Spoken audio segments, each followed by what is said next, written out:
17 दिसंबर 2012 Nirbhaya rape case, 22 अगस्त 2013 Shakti mills gang rape, दिसंबर 2016 अड़ियालूर गैंग रेप, 4 जून 2017 उन्नाव रेप केस, नवंबर 2019 Hyderabad gang rape and murder case, 14 सितंबर 2020 हाथरस रेप केस, 1 नवंबर 2023 IIT BHU गैंग रेप, 9 अगस्त 2024 Kolkata doctor rape and murder case, 15 अगस्त 2024 Muzaffarpur Bihar gang rape and murder case.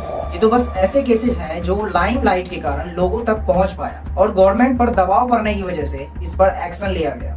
दूसरी ओर जो केसेस लाइमलाइट में नहीं आ पाई वो किसी डायरी के कुछ पन्ने में किसी दफ्तर पर यूं ही कहीं पड़ी होगी और ना जाने कितने ऐसे केसेस हैं जिन्हें हमारी खोखली समाज ने कभी जस्टिस की मांग तक करने नहीं दी। हमारे गवर्नमेंट ने खुद कहा है 2.4 लाख से अधिक रेप और पॉक्सो से संबंधित केस कोर्ट्स में पेंडिंग पड़ी हुई है। जब भी कोई रेप केस लाइमलाइट में आता है तो अक्सर आपके मन में भी यही विचार आता होगा कि आखिर ये कैसे लोग हैं जो इस तरह का घिनौना काम करते हैं। वहीं अक्सर न्यूज रिपोर्ट्स की बात करें तो यहाँ भी अक्सर इन रेप करने वालों को डीमंस करके पुकारा जाता है। मगर सच पता है क्या कि रेपिस्ट किसी भी एक दूसरे आम आदमी की तरह ही होता है। यही कारण है कि तिहाड़ जेल में 100 रेपिस्ट का इंटरव्यू लेने वाली मधुमिता पांडे यह बताती है कि मोस्ट केसेस में रेपिस्ट कोई मॉन्स्टर या कोई साइको नहीं बल्कि एक आम इंसान होता है जो हमारे इसी समाज का एक हिस्सा है। इसका प्रमाण हमें क्लेरीमाउंट ग्रेजुएट यूनिवर्सिटी के एक PhD कैंडिडेट सैमुअल स्मिथीमैन द्वारा 1976 में की गई स्टडी में भी मिलता है। डॉक्टर स्मिथीमैन ने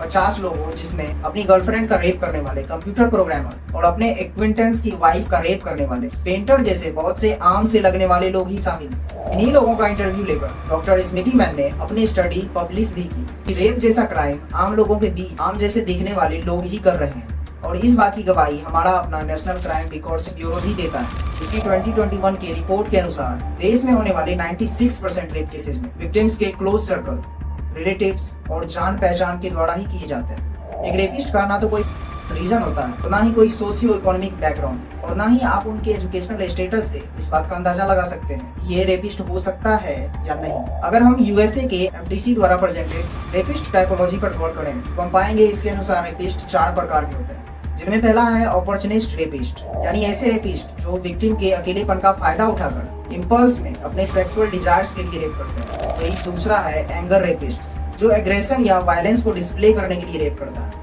इनका मोटिव विक्टिम्स को ज्यादा से ज्यादा फिजिकल हार्म पहुंचाना होता है और इनके नॉर्मल बिहेवियर में भी एक एंटी सोशल एलिमेंट की प्रवृत्ति देखने को मिलती है। इसमें तीसरे तरह के रेपिस्ट हैं जो सेक्सुअल ग्रेटिफिकेशन से प्रेरित होते हैं, जो अपने फैंटेसी पूरा करने उसे अचीव करने के लिए ये प्लान्ड तरीके से अपने विक्टिम्स को ट्रैप करता है। ऐसे में हम कह सकते हैं कि सेकंड और थर्ड कैटेगरी के रेपिस्ट साइकोलॉजिकल इश्यूज से ग्रसित होते हैं, जहाँ वो रियलिटी से दूर अपनी ही एक दुनिया बना लेते हैं, जहाँ वो रेप को एक सेक्सुअल एंड पर्सनल ग्रेटिफिकेशन के माध्यम के रूप में यूज करते हैं। वहीं फोर्थ कैटेगरी के रेपिस्ट विंडिक्टिव रेपिस्ट होते हैं, जो रेप जैसे इनह्यूमन क्राइम को बदले या रिवेंज के टूल की तरह यूज करते हैं, जहाँ इसका मोटिव सेक्सुअल डिजायर या ग्रेटिफिकेशन नहीं बल्कि रेप के जरिए अपना बदला लेना है। जाहिर सी बात है, इस तरह से रिवेंज लेने की थिंकिंग भी अपने आप में एक साइकोलॉजिकल इशू माना जा सकता है। वो लोग निश्चित रूप से बहुत खराब होते हैं जो रेप करते हैं, पर उनकी बात कौन करेगा जो पूरे देश में रेप का माहौल बना रहे हैं, और देश में ही नहीं पूरी दुनिया में। उन फिलोसफर्स, इंटेलेक्चुअल्स, दार्शनिकों और बुद्धिजीवियों की बात कौन करेगा जिन्होंने हमें समझा दिया है कि केवल खुशी के लिए ही तो जिया जाता है। जिस चीज से तुम्हें खुशी मिलती हो वह करना ही करना है, चाहे उसके लिए किसी का रेप या मर्डर ही क्यों न करना पड़े। नमस्कार।